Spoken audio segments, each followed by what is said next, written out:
vəziyyət. Deyək ki, bir preparatı vasitəçilər çıxardırlar, farmasevtlər. Onlar buna xeyli pul sərf eləyirlər ki, sonra təzədən pul qazansınlar. Və onlar müalicə üçün deyil. Amma deyək ki, ağrı kəsici.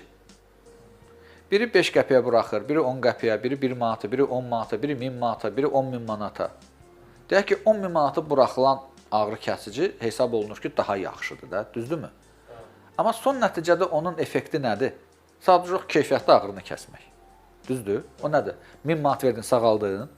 Yox. Deyək ki, kimyasal maddələr.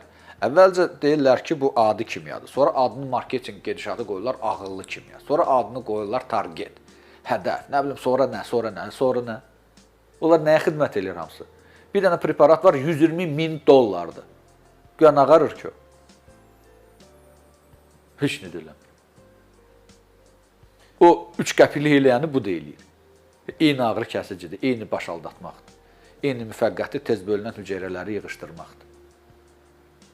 Amma krealin var, 1 qəpikdir.